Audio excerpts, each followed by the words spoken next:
What's up, guys? This is Midmaniac from PB Nation coming at you with a gun review. Today we're going to be taking a look at the DYE NT11. First things I can say about this gun is that the case for it is probably one of the best cases in paintball. It's a heavy-duty type fiber along with a little bit of what feels like leather. I'm not sure exactly what it is, but it's got kind of like that leather feel to it. It's got like the heavy-duty carrying strap up top, durable zipper threading, and the case itself it feels incredible. First thing you see when you open the case, you see some lube, you see some keys, you see some parts, you see some of the flow inserts for the inside of the chamber to play with efficiency, to play with gun sound, stuff like that. You have your barrel back, your barrel front, and then you have a pocket. What goes in this pocket, usually when I get it from the store, it'll be the manual and the barrel sock. I don't have them in here because I just used it to actually set this gun up. On this side you'll have the blank warranty card. I never take that out of the bag. And then you have the gun body itself. This is the damaged 2011 NT. I played with this last weekend. It's probably one of the most magnificent guns I've ever shot. I don't know if you can see that, but I'm going to get some close-up pictures for you. I bought this from Jason Edwards right after he won NJL with Tampa Bay damaged and completely smashed the hell out of Dynasty. When I first pulled this gun out, I mean, it's not the first time I shot an NT, but it's definitely probably one of the better shooting NTs I've ever played with. I played with my friend Dylan's NT10, and I thought that shot amazing. And then I stepped on the field with this thing, and I don't understand how, but it just doesn't compare. Like, this is just light years beyond the NT10, the way it feels. Basically, the only thing that I know that they didn't change internally was that there's a little bumper on the back of the bolt, on a part of the bolt housing, and they just made it bigger to kind of give it a longer lasting life, because over time that wears down and then you start getting that ping noise. Other than that, I'm pretty sure that they refined the parts a little bit more to make it more air efficient, a little bit lighter. The milling is nice and different. They incorporate the PGA anodizing really well into the guns, and I like the color schemes of everything. I also have a Ninja NT over here that I'm going to be using this weekend, so I looped that up and packaged it away. That's in my bag. It's good to go.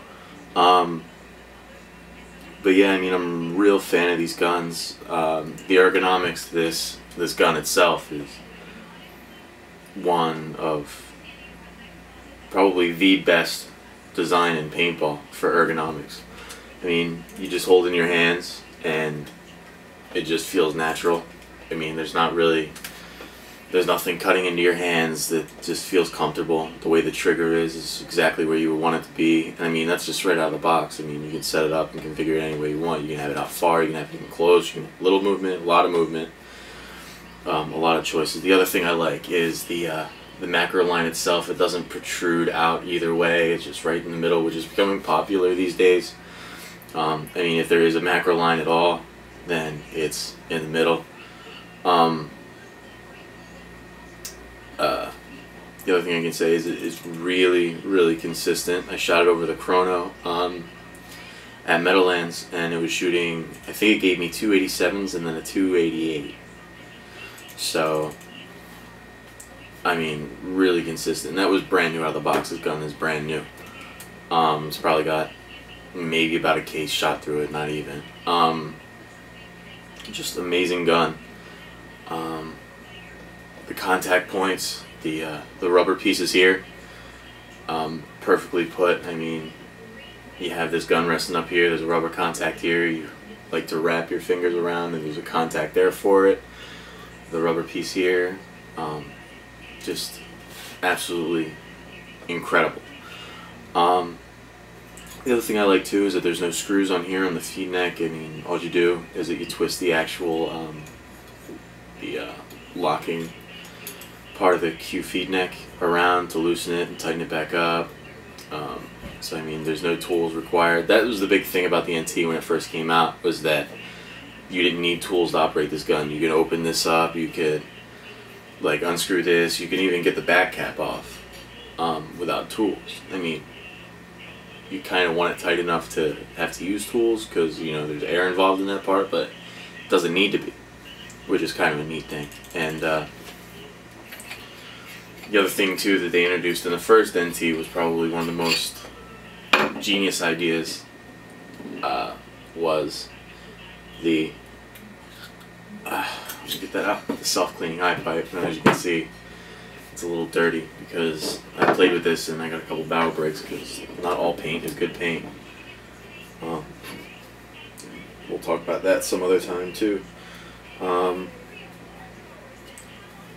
don't even think it was the paint's fault. I think it was just me being stupid and playing in the rain without anything covering my barrel. But anyway, the point of that is it helps with the eyes. Say you get a barrel break or a chop ball, basically the O-rings on the bolt go forward and clean the bolt out for by itself, instead of you having to, you know, take all the gun all apart and figure that out. I'm actually pretty sure that they started this with a DM8, not the first NT, so I'm sorry about that. I mean, I can't really say much else about this gun. This gun pretty much speaks for itself. So if you really want to try it out, I suggest you go out and get one, or find a friend with one and use his. This is probably my favorite gun of the year that's been released out to date. It used to be the GO2, but now it's this. I mean, it doesn't get much better than the DYE NT in my eyes, so, you know, go out and get one. Alright? Thanks guys, thanks for watching. Take care.